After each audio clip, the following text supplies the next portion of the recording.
We're going to get started with our next presenter for our biochar workshop. I've got Darren McAvoy here. He's from Utah State University in Logan, and he's going to be talking to us about how to use a flame cap kiln to make biochar. And Darren is an extension assistant professor of forestry at Utah State, a fellow of the Society of American Foresters. He directs the Utah Forest Landowners Education Program and chairs the Utah Biomass Resources Group. A consulting forester and prescribed fire specialist at Inland Forest Management at Sandpoint, Idaho. He was a sawyer on the Montana-based Flathead Hotshot crew and is a veteran of the 1988 Yellowstone fires. He holds a Master's of Science degree in Communications from Utah State University and a Bachelor's in Forestry from Colorado State.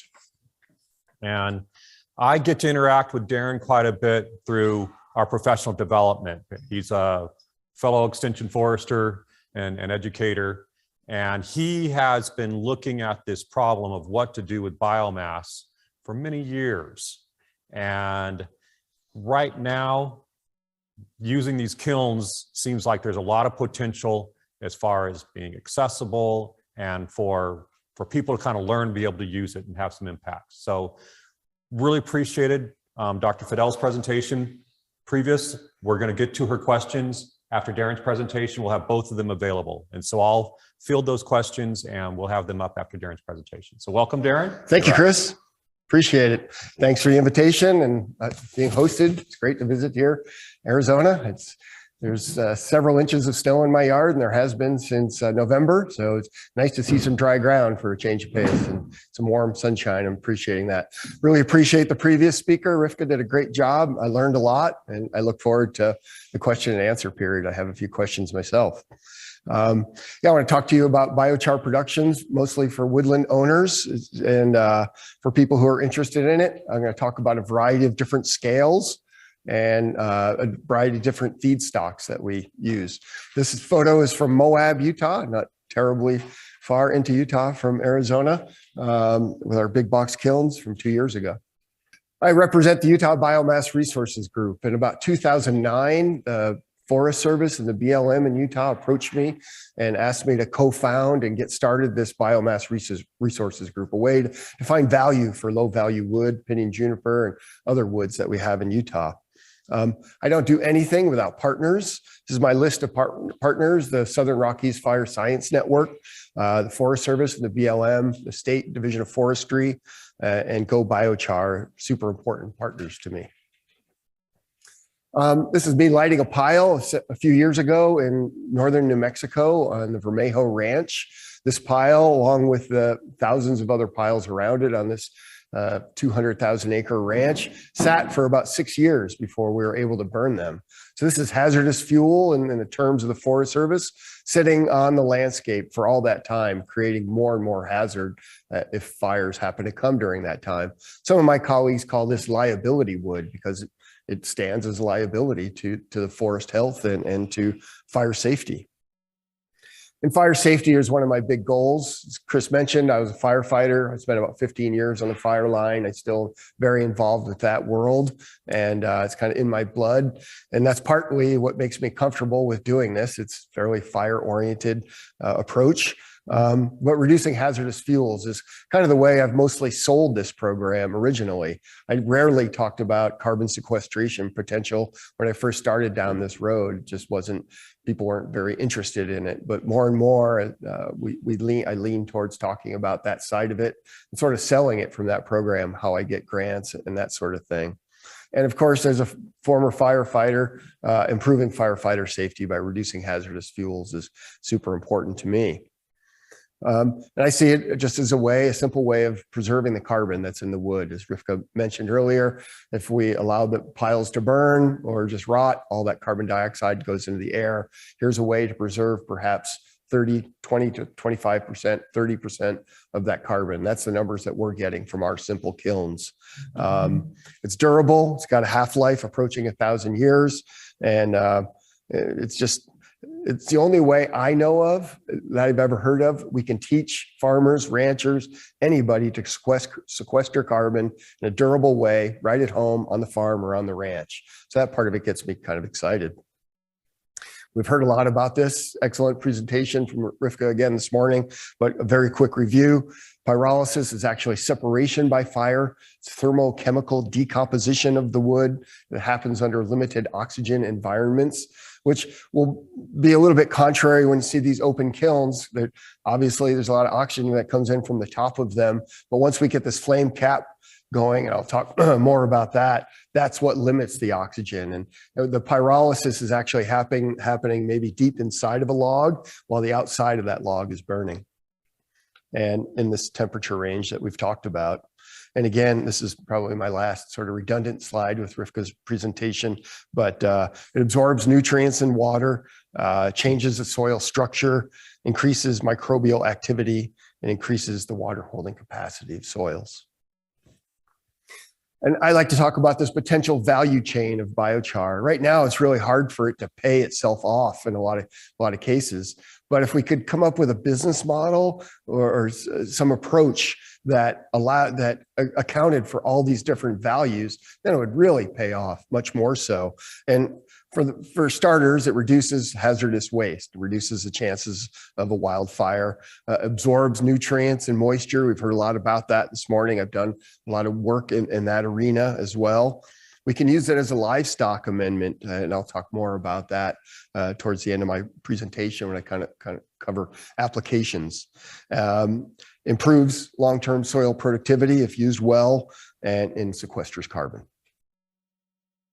And it can be characterized. It's not just a mysterious black material. I use this lab in Watsonville, California. It costs almost $500 a sample to have it characterized, but this tells me, are there heavy metals in it? The number that I like to pay most attention to is this one here, the total organic carbon. And this was made in a kiln just like this. Was Russian olive mostly was the feedstock, but 86% organic carbon. That's really impressed and surprised that an open kiln can have such high carbon rates. The more sophisticated kilns that I'll share with you here in a minute will have even higher rates than that, but 86%, that's pretty good for this approach. But it'll also tell me lots of other things, and I learned some things to look for in this morning's presentation. And in some cases, if we're going to use it as an animal feed amendment, we want to know, are there heavy metals to avoid and things like that. So all those numbers are available in one of these characterization sheets. And the high-tech kilns that I'll talk about here in a minute can make a more precise biochar. We'd like to get to a point where, like what Rivka talked about earlier this morning, that we start with the problem with our soil and we design a biochar to fix that problem. And we're kind of there on the leading edge of the field, but a lot of people have not even heard biochar. So there's a lot of steps, heard of biochar. So there's a lot of steps for us to get through before we're ready for this more sophisticated approach. And often when we use these high-tech kilns, we have to chip the wood before we put it into it. And whatever you put in, it comes out essentially the same shape. It's just blackened. That's how it looks different. And so if we start with small chips, we end up with small chips. And this consistent piece size is important, of course, in agriculture and horticultural applications. And as I mentioned, this is 90% plus pure carbon. So I got started down this road. Really, the first biochar that I technically made was around 2011. And with this machine, it's called the Dragon Wagon. It's a gasifier. We heard about gasification a little bit. This is over 800 degrees Celsius, so super hot. The hottest of all the different things we'll talk about today. And so it turns all the material, almost all of it, into gas. A very small portion it comes out as biochar. And this gas is very similar to propane or methane. In fact, on this pallet here, this is a generator I bought from Lowe's. It's just a propane generator. We added some filters to it and we cooked the wood at this super high temperature and in a low oxygen environment, turns into this gas, clean up the gas, run it through this generator, and we make enough power for about 2 homes or one country rock band. We actually hosted Utah's only ever wood-fired concert on Main Street in Beaver, Utah, with the local extension agent flipping burgers for the crowd, and we had a lot of fun. And it was a great program for bringing attention to what wood can do, but I found it to be less practical than I'd hoped for. My intention was that a farmer or a rancher could use this as a remote power source for irrigation or something like that, and put a barrel of wood on it, wood chips, walk away, come back 8 hours later, put another barrel on and keep running. But it took all the effort of this super qualified technical individual here. This guy's an electrician and a carpenter and a welder, and he's got all these skills. In fact, we didn't clean up our gas to begin with that generator, and it's just got a little Briggs and Stratton engine on it, and it bent one of the rods in the engine, and this guy just fixed the rod on his metal lathe, which is what I would have done, of course. I mean, just so beyond. But it took all of his effort and concentration to keep this machine running, which made it highly impractical. But while we were working on this machine, we got some help from a company in Salt Lake City called Amaron Energy, and we're all focused on our gasifier over here. But in the back corner of the shop is this machine, and over time we got introduced to it. And this is a pyrolysis machine. So we learned about this at this temperature range, 400 to 600 degrees Celsius. It makes so it's much lower temperature than gasification. And this was owned by Amaron Energy. It's a very small scale, almost a lab scale machine. This allows for an input of a 1/2 ton per day. So if sort of the back of your pickup loaded with feedstock, more or less.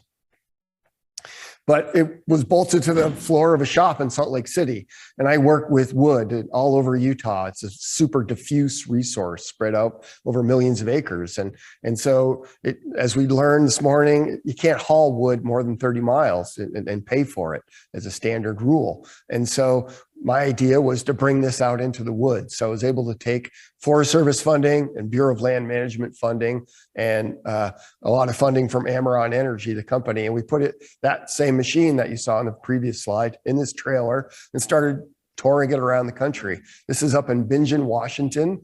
The State Department of Natural Resources in Washington hosted a mobile pyrolysis cook-off in 2014. And ourselves and several other teams showed up, and we spent a few days making biochar and bio-oil. We had a team of judges that judged the productivity and the quality of these products, and we won that award. We were really pleased by that, and it allowed us to ask for another grant to scale this machine up to from a 1/2 ton per day to 20 tons per day.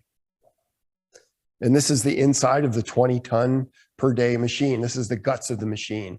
And in the previous machine, it was a diameter, a tube, stainless steel tube, about 7-inch diameter, about 6 feet long. This is a 24-inch diameter stainless steel tube that everything happens in. This is a rotary kiln. So this is constantly turning, and the little bits of feedstock drop into it. So instead of the sand that we learned about in the more upright pyrolysis approach, this is tilted at just a 1 degree angle, but as it's superheated from the outside with gas heat, and when the material touches the outside wall or the inside wall of this tube, this is how we create fast pyrolysis with this approach. And 20 tons per day, to give you some feel for that, a loaded log truck, fully loaded log truck, holds about 24 tons. So approaching a log truck per day. So we are off and running with this. We again toured it over most of the West, never in Arizona, but we've done demonstrations in Colorado, Washington, Idaho, Oregon, Nevada. And this is on a 40-day run out in the Nevada desert in pinyon juniper material, working with the Bureau of Land Management. And so we're in woods processing here into these 3 products that we heard about this morning: the bio-oil, the biochar, and then the syngas that we can use to run the whole sort of machine. And then about 2014 came along, and the price of our oil with the price of petroleum lost all of its value. Price of petroleum went from $100 to $30 a barrel, and no longer would people buy our bio oil. And it became actually a liability for us. And these are incinerators here on the on the side, we had to add to the stack to burn it off, because how do you get it out of the Nevada desert? There aren't oil trucks available there, and it's caustic and difficult to handle. And so we had some real challenges with the oil. But then I found myself trying to make biochar with this really high-end, $1 million machine, when nobody had really heard of biochar very much. And so I was looking for more simple in-woods production of biochar at this time. Now, that machine is currently owned by this individual, John Webster, in Salt Lake City. I'm so pleased that he purchased it a year or two ago, and he's making biochar. He's got it set up sort of in a more stationary thing on the west side of Salt Lake, and his company is called Go Biochar. So there's absolutely room in the market for both ends, for high-end biochar and this low-end biochar. John here is lighting one of my big box kilns that I'll show you more about for a slightly more crude approach, more slow pyrolysis approach to biochar production. One of the issues I found with the high-tech kilns is that because we have to chip all the wood, we're spending more in some cases to chip the wood than we were to pyrolyze the wood, which kind of drove me crazy, because a chipper is so accessible and so cheap in comparison to a mobile pyrolysis machine. It made no sense at all. And this is one more thing that sort of drove my, I guess, frustration with that approach, and what made me want to look for something more accessible for landowners. As an extension agent, it's great to have this $1 million machine doing stuff, but if I can put sort of this in some approach of this in landowners' hands, that's a big win in my world. So in 2016, I happened to be in Oregon, Corvallis, Oregon. I purposely was there for the National Biochar Conference, and I got introduced to these small kilns. Kelpie Wilson out of Cave Junction, Oregon, and Wilson Biochar Associates is one of the leaders in the field. And she was giving a presentation about these tiny kilns. And frankly, between you and I was in the back of the room, kind of quietly rolling my eyes at the scale on this is just so small. But at the end of her presentation, she showed a kiln with fork pockets on it. And I happened to be working with, the Fish Lake National Forest at that time. And they had a whole team of skid steers that could handle these sorts of things. And that kind of got me interested in using this approach. Some people quit on the Fish Lake, and I sort of lost that relationship there. And so I was never really able to follow through on that. But at the same time, I saw this as an opportunity for sort of baby steps for simple in-woods biochar production to bring this to Utah. So I was able to get a USU extension grant and have Kelpie. I bought 4 kilns, and Kelpie loaded them on a trailer, came to Utah in May of 2017 and gave us our first workshop that kind of got me up and running. And I'm really appreciative for it. And I'm in touch with Kelpie almost on a daily basis still about some of the questions that we had yesterday about some of the water, the quench water coming off. I sent her that question this morning. I haven't seen a response yet back, but it was just a little while ago. So these are the flame cap kilns. In the process, I'll share with you. So we load it up with wood, and we put kindling on top typically, and then we'll top light it. Here we're just using a propane torch. On this day, it's 40-mile-an-hour winds blowing, which made me pretty nervous. My first day of ever doing this. And in the background, you can almost see the Utah State Prison. I mentioned that yesterday. It makes incarcerated people especially uncomfortable to have open flames nearby. So I was pleased that the state had such trust in me to do this in such a sensitive location. That's part of my point, is that we can do this in much more sensitive locations than open pile burning. But here I'm using windscreens around it because it's blowing so hard that day. I've not really used the windscreens ever since. I don't think we'll see this afternoon. We're going to have similar winds. But so far I have not had a problem with this approach. So we start with a rick of logs, and that's a crisscross pattern. So we have a lot of oxygen down inside of there to get things started. And dry material works better than wet material. We can use wet material with this approach. Wet material on a dry day works fine. Up to 4-inch diameter, freshly logged, even in southwestern Oregon, works just fine. Except if it's a wet day, if it's pouring rain and you're using wet material, those won't go together well. But on a dry day, that will work. And in Utah, of course, things are pretty dry like here. And we found in these little kilns up to 10-inch diameter works just fine. This is a mixture of aspen and Douglas fir. And we're burning, in this case, in June, or early July. So the snow had barely come off, but it's approaching the heat of summer and in very heavy fuels where we're using these kilns on this particular day. This is back to my original thing in Draper, my first presentation, or when Kelpie was there. And I get a lot of cooperation and help from firefighters like the Lone Peak Fire Crew here stirring up this kiln. And so we want to stir it all up, mix the fuels. You want to use safety gear. You want to avoid wearing polyester clothing because it melts and can melt to your skin, can hurt you.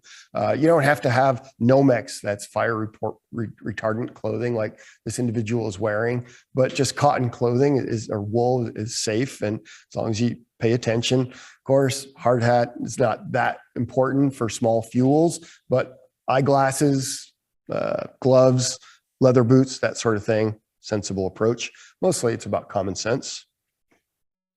Then we let it cook. We're looking down straight into a kiln here, and the flame cap has formed over this kiln. I'll talk about that several times, and we call them flame cap kilns. Essentially, once you get it started with that top light, no oxygen should be allowed in from the bottom, and this cap of flame forms, and it consumes all the combustibles as they rise up through that column. So it tends to be a very clean burn. And it's like tending a campfire. You add fuels as the fire allows. If you add a great big wet log when you barely get it started, it's not going to work, just like a campfire. But if you add it a little bit of time, common sense, you can consume between 6 and 10 times the volume of the kiln inside each batch. Here we're in San Juan County, Southwest Utah, very hot, very dry, just south of Moab, or Southeast Utah, excuse me. And this is in Juniper, and the firefighters were finding that if they didn't hurry up and quench, it was so dry and such a dry day that everything was just burning up and turning into ash. So we had to sort of hurry up and quench. In this case, we were adding perhaps 10 times the volume of the kiln before we quenched. This is what it looks like when we're about to quench, when it shifts from flaming combustion to glowing combustion. There's that one log in the middle you see burning, and I call those bones. Those are the ones that didn't burn in this kiln. I can just throw them in the next kiln. I can, after they've cooled, I can spread them out in the forest for coarse woody debris that is biochar impregnated, super durable, or they can be used for hugelkultur, which is a form of gardening where we lay down logs, and it works even better with biocharred logs, and we put soil on top of that in a mound. We grow our plants and vegetables in this way. So there's a few sort of uses for those uncompletely charred logs. And quenching is just washing it, putting the fire out. With these small kilns, it takes about 70 gallons of water. They can be quenched with blankets, with wet tarps, canvas tarps. You can use a lid and seal it with mud. And those are all more crude ways. So far, I've mostly just done it with water. I've been able to bring water tank out in the woods to get it to it. Sometimes, like in this next photo, there's a side-by-side there with a 70-gallon water tank on it that we can move around in the woods. You will notice we are well into the forest and very heavy fuels here, but with a few firefighters and some care, it's a safe approach. And then we tip the kiln, take some strong backs or some machinery to do this. I advise people kind of around the West in the country on building these kilns. I'm currently advising people, and just got a grant in Colorado to work with a team to build some kilns there, similar in California. And then this week I got some photos from colleagues in Minnesota. I've been advising on this for a year or two, who added wheels to the bottom of their kiln and a handle to the front. So it turns it into sort of a wheelbarrow kiln. The wheels pop off for the fire portion, then back on, and just take 1 or 2 people to move it around. Otherwise, it would take, these weigh about 200 pounds. Again, the flame cap consumes the smoke. You'll see several photos of this where you're looking, and today we should be able to see it. We can look straight through the smoke column on top of the kiln and see the mountains or the trees on the other side clearly. So not very much smoke coming out of them typically. The exception is very green material. And when you add material to the kiln, you'll get a puff of smoke. This is both. We just added a bunch of very green material. We just had a windstorm 2 weeks before this photo was taken, and this ranch owner had a bunch of blowdown in spruce, and so completely green spruce, and we're able to make decent biochar out of it just on this ranch. So pretty smoky at first, but the flame cap did establish itself over time here. So the mobility and the accessibility of these small kilns is kind of what makes them shine. Their small scale also just makes them an excellent learning and teaching tool for events like this. This is so 4 firefighters moving them around in the woods with no problem. They're designed to be stackable, so we can put several of them on a trailer. I've had projects with as many as 8 kilns running at the same time. And in that particular project, actually the Natural Resource Conservation Service supports this. It's an official practice is their terminology. Chris? What's the dimension of the kilns you're using here? These are the same as what you have, I think 5 by 5. Oh, it is? Okay. Okay. 5 by 5 on top, trapezoid down to 4 by 4. And then I have this perhaps is the size that you have here. These are 4 by 4 on top, 3 by 3 in the bottom.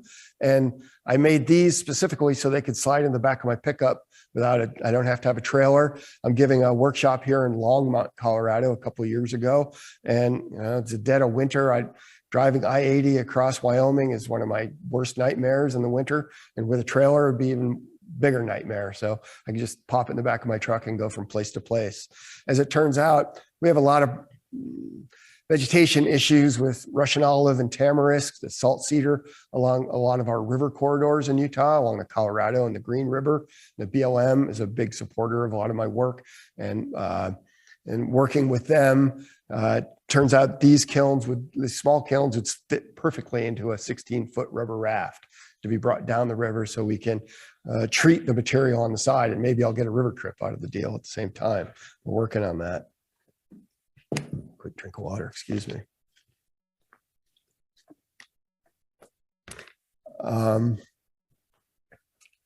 So as I mentioned, I was concerned about the scale of this approach and the small size of it. I was very interested to see if we could scale this up. I mean, rednecks have been having dumpster fires forever. This is nothing new, but I didn't know if the process would work well, and the whole approach, the method would sort of, if the metal would melt, if excavators would melt, the durability of it, the practicality of it, had no idea. Nobody really had done this before. I ran into one Kelpie introduced me to an individual, Brandon Barron, who ran a tree trimming service in Oregon. I heard about this. I drove up there on the way to another meeting and stopped and bought him lunch, and he told me kind of what he had learned about it.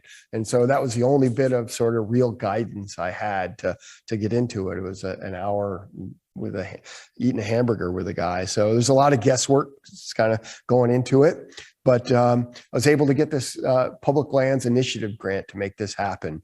And I call this Big Box Biochar. This is my first kiln on the first day that we ever ran one. It's called the BB16 for Big Box, 16 foot long. This one is 8 feet wide and 6 feet tall. And I learned a lot from doing this. It weighs 3,000 pounds. And I learned for Utah fuels, as you can see here, this is juniper, and you can see the juniper piles in the background. This is on the Logan Ranger District, just a few miles from my home. We're fortunate that the Logan Ranger District was really happy to work with us on this. This is a single wall construction kiln. And what I learned from this is that it's too big and it's too heavy and too cumbersome to move around for the fuels we have in Utah. If I was in Western Oregon, Western Washington, this might work great. Might even want it bigger in those sorts of fuels.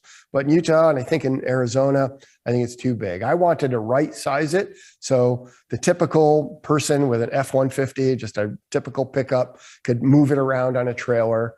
Right now, we need this 34,000 pound track hoe to move the thing around because it's so big and so heavy. That comes with a low boy and its own operator and the scheduling headaches and the cost of all that. I wanted to get rid of all that. And the other problem with this kiln is that it's 6 feet high. you can't see down into it. You got to have a ladder or climb up the hill to see what's going on down in there. So I pretty soon cut that down. This kiln, actually, I took 2 feet off. Now it's only 4 feet high. That gets it down closer to 2,000 pounds, much more manageable with just a regular pickup and a mini excavator that pretty much anybody can rent at the local rental company.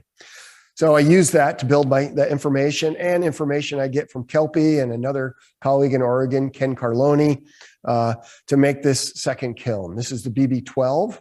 This is a double wall kiln. You can kind of see down in there the edges that there's a little gap there, which is an excellent place to set your burritos when you're a firefighter at lunchtime. They do cook food.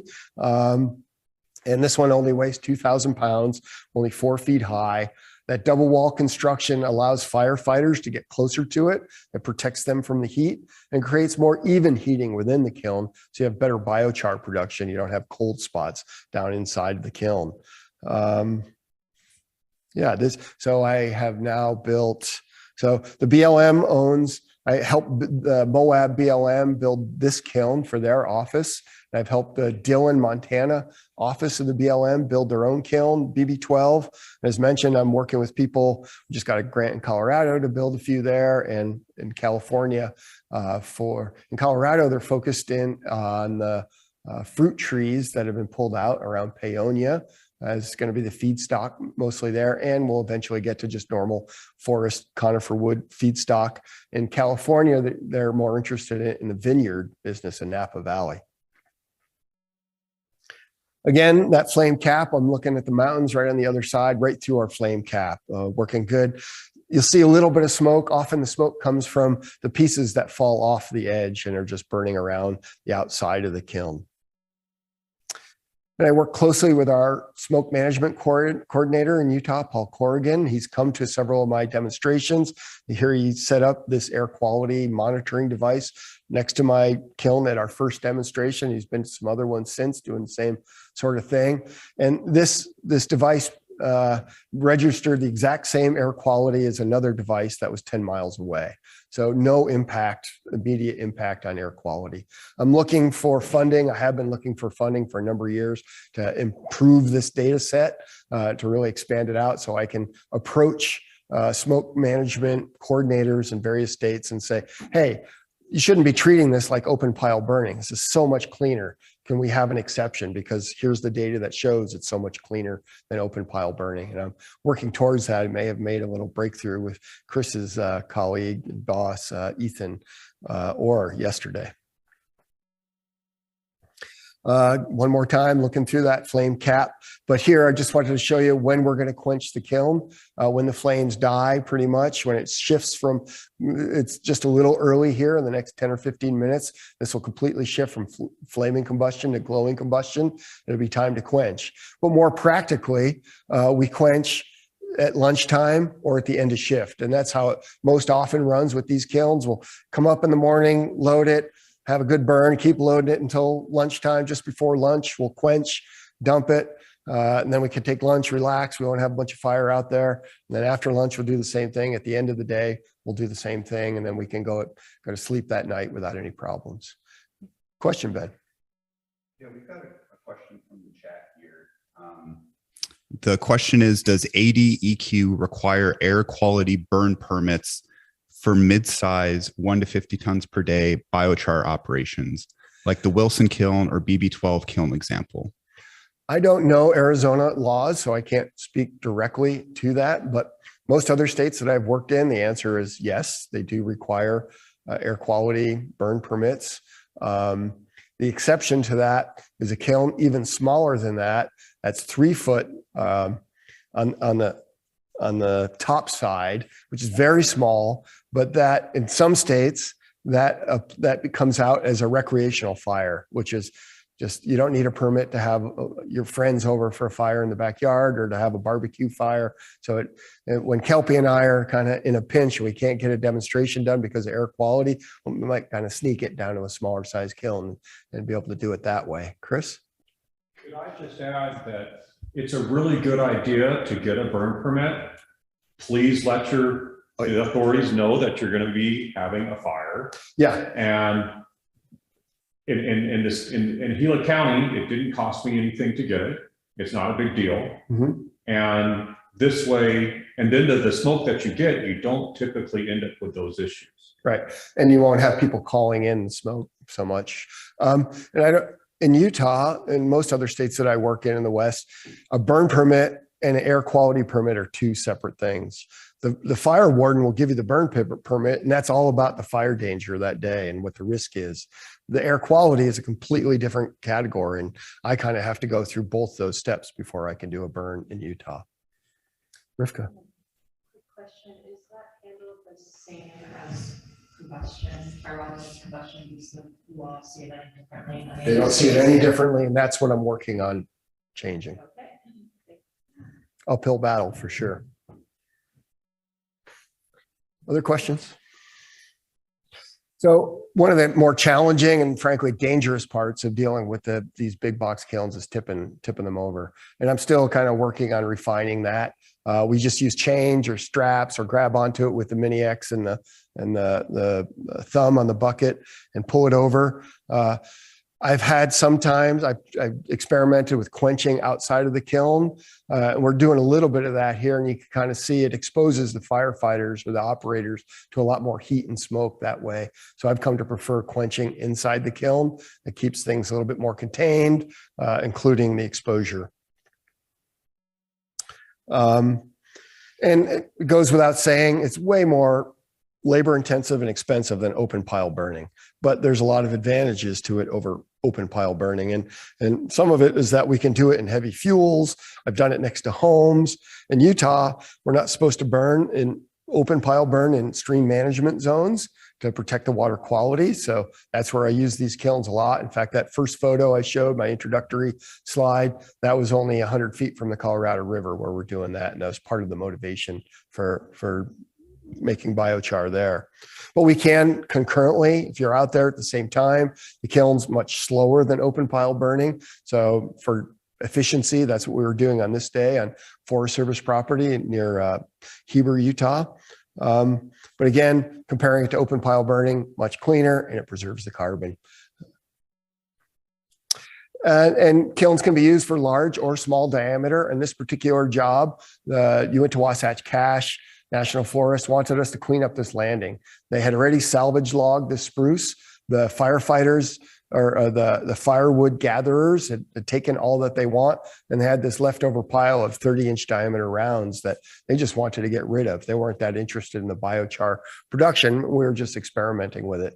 And frankly, I did not know if these would tolerate 30-inch diameter logs, but it was no problem at all. I come to find out if you have more consistent piece size, like 7-inch diameter seems to be about best for biochar production, but it doesn't really matter if it's just hazardous fuels reduction. And I see it as a sliding scale between those two goals. And you can operate the kilns in different ways. If it's all about hazardous fuels reduction, you don't worry so much about quenching. You just keep loading it in. At the end of the shift, if it, like on this night, it was raining and snowing and there wasn't that much wind and the fire danger was low. So when we left the site, we just loaded our kilns up with these great big logs. When we came back in the morning, there was almost nothing in the kiln but a little bit of ash. So it consumed all that material overnight. But that's when we had our slider all the way over to hazardous fuels reduction. If our slider in that case was all the way over to biochar production, we would have been quenching much more frequently. But large material does work. This is fairly dry material. Well, it's very dry inside, and it sat through a Utah summer and was already standing dead dry. But you kind of see from this photo, it had been raining on it and snowing on it for the last couple of days. So it wasn't completely bone dry. One of the things that really caused me to lose a lot of sleep going into this, am I going to burn up excavators? Am I going to, as a public employee, am I going to somehow be liable for, $10,000 to fix an excavator or something because it burned up the hoses? And I've been really surprised and pleased that that's not the case. I found that most operators just really careful about it. They get out every once in a while, just put their hand on the machine, see if it's overheating, and check the hoses, just common sense. And they're surprisingly durable. We use just a standard drip torch for lighting. We'll see one of those today. You can use a propane weed burner as well, or just start a campfire on top of the kiln with some newspaper and some kindling. Works as well. Has to be said, fire safety is important for any of these kilns. Always construct a fire line, that is, dig a trail down to mineral soil that's 12 or 18 inches wide around it to prevent any fire from creeping outside of that space. Embers can blow out of these kilns. I've rarely seen them blow out, but I have seen, I'll show a photo here of a project I was doing last year during a red flag warning day. That's the most extreme fire danger there is. High winds, high temperatures, super dry. But they allowed me to do a kiln burn because, I was far from open. I was in a green field, essentially right next to the river. And we were able to do it, but I got really concerned. We were loading these heavy logs into a burning kiln, and mechanically from the heavy log going into it, a chunk bounced out and landed on a cow pie about 10 feet away. And I see this smoking cow pie. It's like, oh man. I took a picture of it, but I'll spare you that. Always have a charged hose available. That's a hose full of water with pressure on it, ready to go. Any firefighting sort of safety move. And then we confirm at the end that the fire is out by cold trailing. This is a firefighter term and approach where, like, if I was assigned, and I've been many times assigned up on the mountainside, we had a lightning strike and it burned a little area the size of this room. And it's filled with trees and logs. And I have a little crew up there, and we're up there for 3 or 4 days. And we put the fire out. The Forest Service says to me as an employee, before you put that fire out, before you walk away, you have to confirm that fire is 100% out. And I'm like, how do you do that? You do that with your bare hands. You touch every square inch in this room, the bottom of every table and top and underneath. And you start perhaps with just the back of your hand or maybe a gloved hand, but eventually you work up to just bare hands and your palms. And you should be able to hold your hand on any burned area long-term. That's cool. Everything has to be cool to the touch. That's how we know a fire is out. Same thing with these kilns. I'll just run my hands through that char and until I know every square inch of it is cool to the touch. Then I can go away and sleep that night, not worry about starting another fire. My colleague, Kelpie Wilson from Oregon, she's kind of shifted from preferring the Oregon kilns like we have here in the back of the room to what she's calling these ring of fire kilns, or this one is actually the deluxe ring of fire because it's double wall. The advantages of it is it's modular. You can kind of see that picture cuts off the joints that you just bolt together. So you can just take it apart, put it in the back of a pickup, weighs a lot less. They cost about $1,200. They're available online at Wilson Biochar Associates. I think Chris and I are paying about $800 to have these Oregon kilns made by local welders. I have a fact sheet with the plans available. We'll share with you that any welder could build a kiln like that. One of the disadvantages I see of this approach, these have no bottom to them. So you have to dig them into the soil and make sure that's sealed around the bottom. It takes a little bit more labor, a little bit more work, but it applies. They apply great in some places, especially if you have to carry them into the woods. Chris? How about the quenching in this? As far as I know, the quenching in this, good question, works just about the same as what I described. Other questions?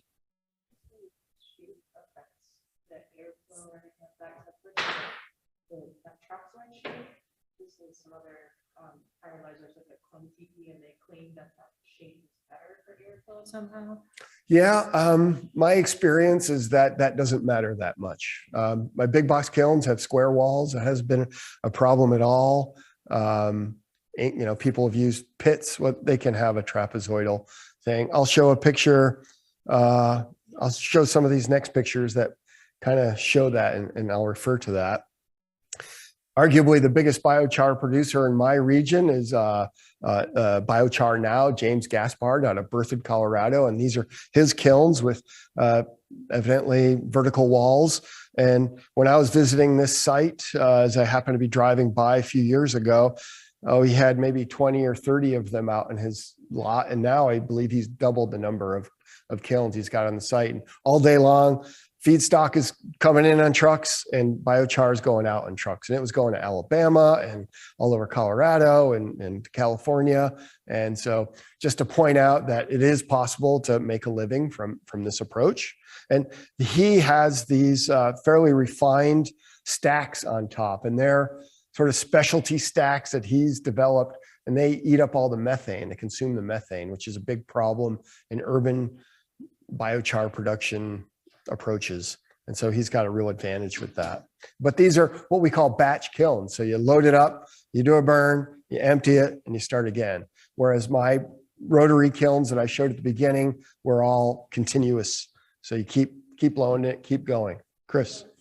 So the biochar, the biochar now kiln looks simpler than that paralysis machine Way. you were using previously. Yeah, this is a much simpler approach than the rotary pyrolysis kiln. Open flame with that? No open flame, no moving parts. And, the rotary kiln has a lot of moving parts, takes more maintenance, more costs that way. Actually, the biogas and syngas? He's just burning, to my understanding, I think he's just burning it off. Converter on top, or is it? It is. Okay. I think it is. Question is that a catalytic converter on top? And it's my understanding is that is what's going on. And here's another vertical walled kiln, so to speak, in quotes. I was asked to go to Boulder, Utah to give a workshop like we'll do today for their harvest festival a number of years ago. And at the time I only had 4 or 5 kilns, and they were all busy up in the mountain on another project. And so I just asked them, what do you have? What can we repurpose to turn into a kiln? And they said they had this stock tank, this stock watering tank. And I didn't know how it would work, but it worked great. As you can see, I'm right next to, well, you can't see, I'm right next to their farm, their garden, but on the other side of their garden is their house, and we're surrounded by dry fields, and we wet down the dry fields around it, and it wasn't a terribly windy day, but it all worked just fine. When I first got into this, especially with the big box kiln, in fact, the way I wrote the proposal for that was that we were going to repurpose material. I wanted to reuse tanks like this, old oil tanks, culverts. And farmers and ranchers always have a bone pile of stuff around the ranch. In fact, I spent about an hour on the phone last night with an Iowa farmer who has some grain bins that he needs to take down. And I was kind of describing to him how he could repurpose those as kilns. But my concern about this approach, I realized kind of after I wrote the proposal, is that all of these old dumpsters, all this approach, they have galvanized material on it. They've got paint. They've got all these things I don't want exposing people to. Most of my I don't do production biochar. I do demonstrations and workshops. I'm more about teaching people how to do it. So I always have 10 to 30 to 60 people standing around these. And I don't want to be pumping a bunch of chemicals into that smoke that they're going to be exposed to. So that steers me away from that. If I were a farmer or rancher and I was just doing it out in the back 40 and nobody was going to come anywhere near it, then I would perhaps be more inclined to go with this approach.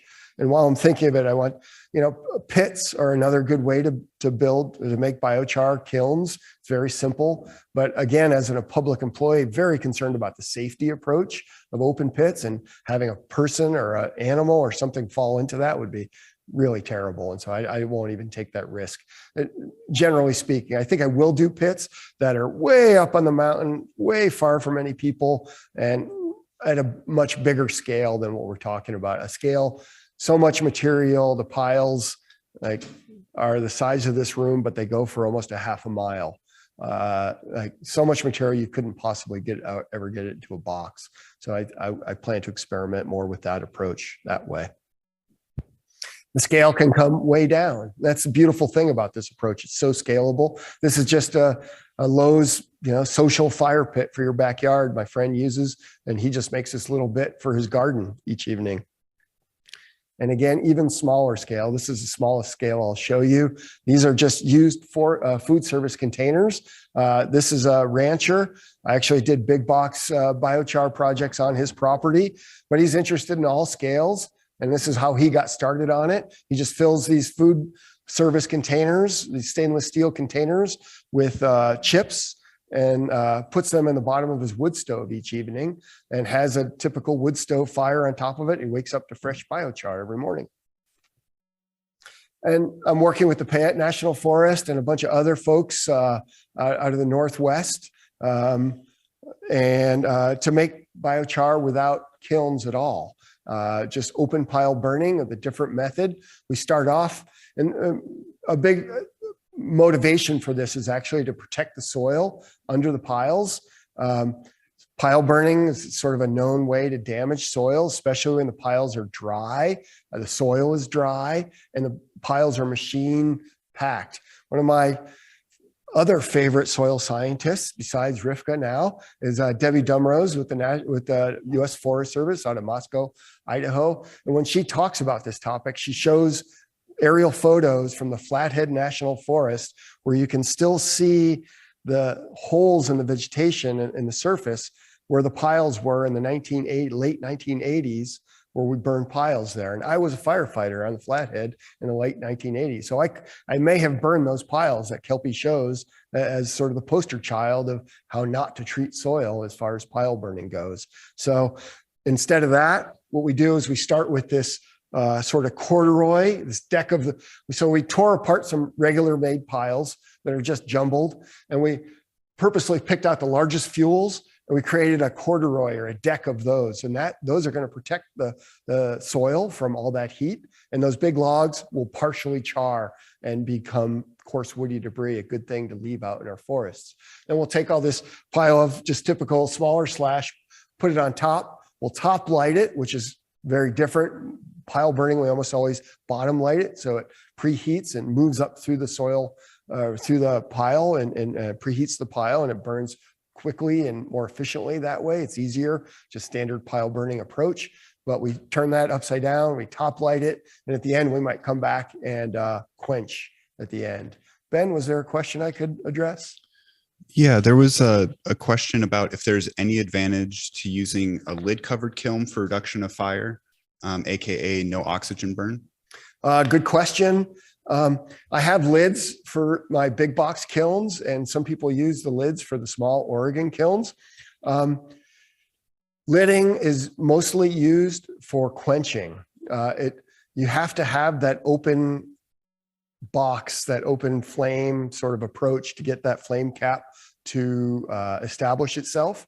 And I don't know of when you get into more of a lidded thing, there are things called retorts that tend to burn a little bit cooler and much smokier than this approach, and much lower productivity as far as amount of char pushed out. The lids that I have, I don't have the patience to pack mud into them, especially I have water available every place I've done this. So I haven't had to deal with that. Where I have found my lids to be useful is if there's a problem, suddenly there's a fire call and the fire crew has to go. How do you stop the process, or how do you walk away safely? You just put the lid on it and walk away safely. You won't produce a lot of biochar with that approach, but it is sort of a safety mechanism, is sort of my angle on it. Rivka? So from the sound of it, you're seeing mostly just the yield difference between water quenching versus lid smothering approach. A yield and convenience mostly. I mean, it takes so long, and so, you put a lid on it, you got to make mud and squeeze it into the corners. It's just very labor intensive as opposed to just pouring 70 gallons of water on it. Last time I looked into this, there was still some debate as to whether smother quenching or water quenching was better. Oh, So in terms of biochar quality. I'd like to learn more Yeah. about that. Yeah. And you talked about the value of washing the biochar, and this inadvertently, quenching washes the biochar in its own way.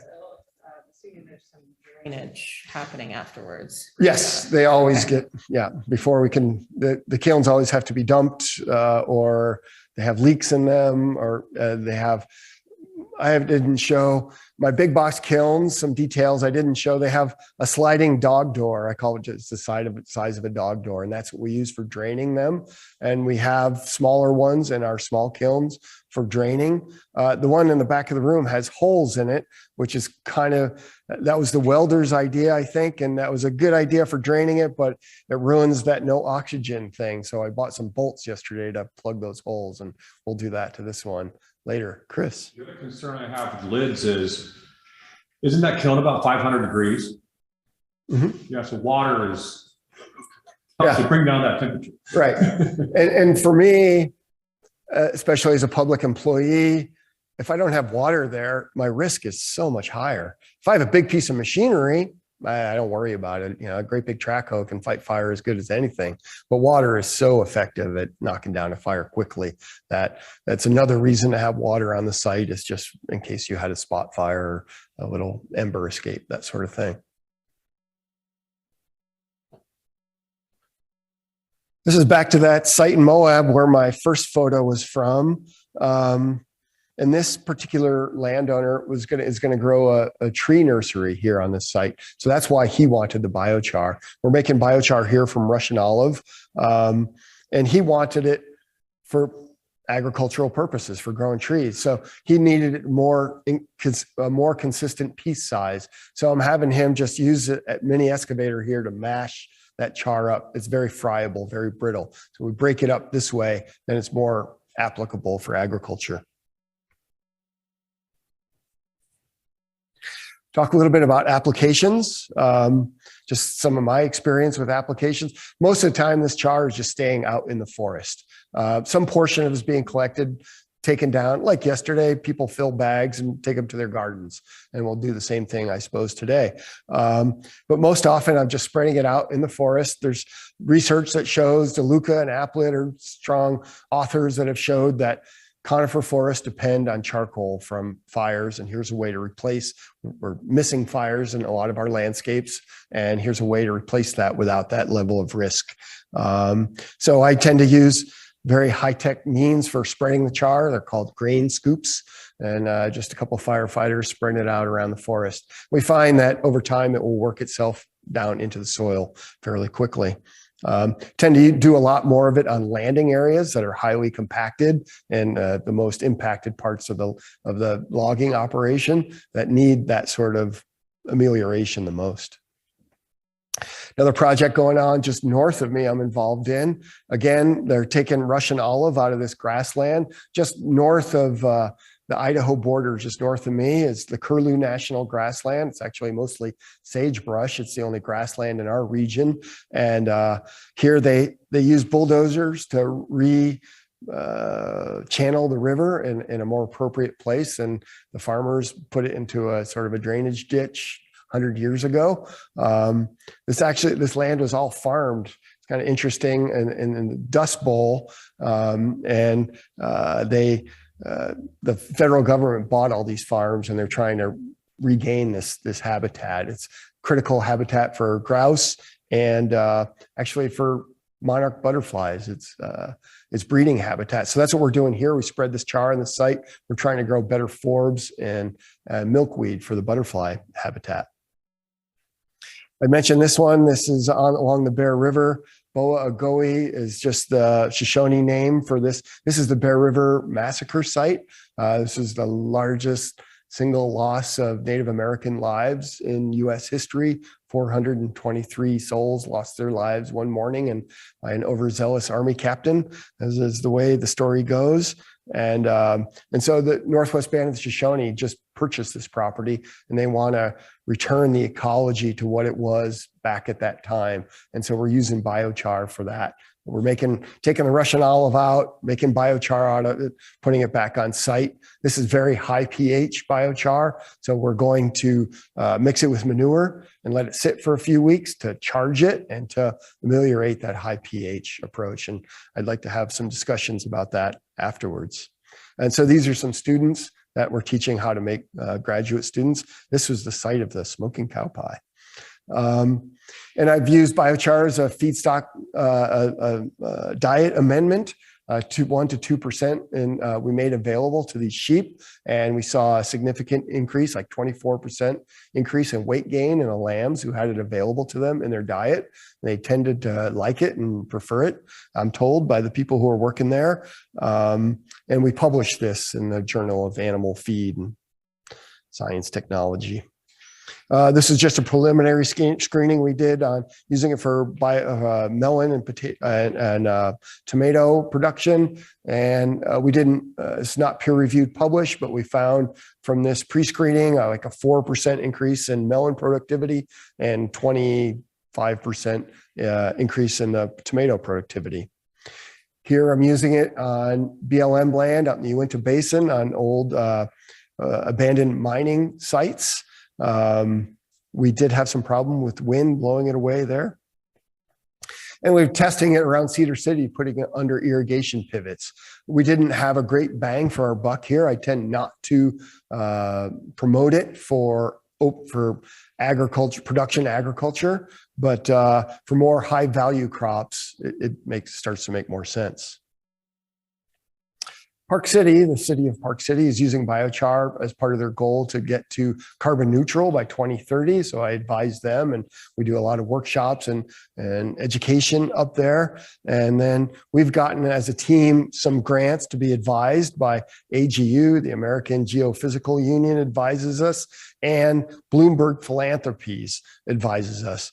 And they also sort of advise this. So we have advisors through them from this Stockholm biochar project, which is arguably the most sort of well-known biochar project in the world, where the city of Stockholm, they're having problems with their urban trees, really short lifespans.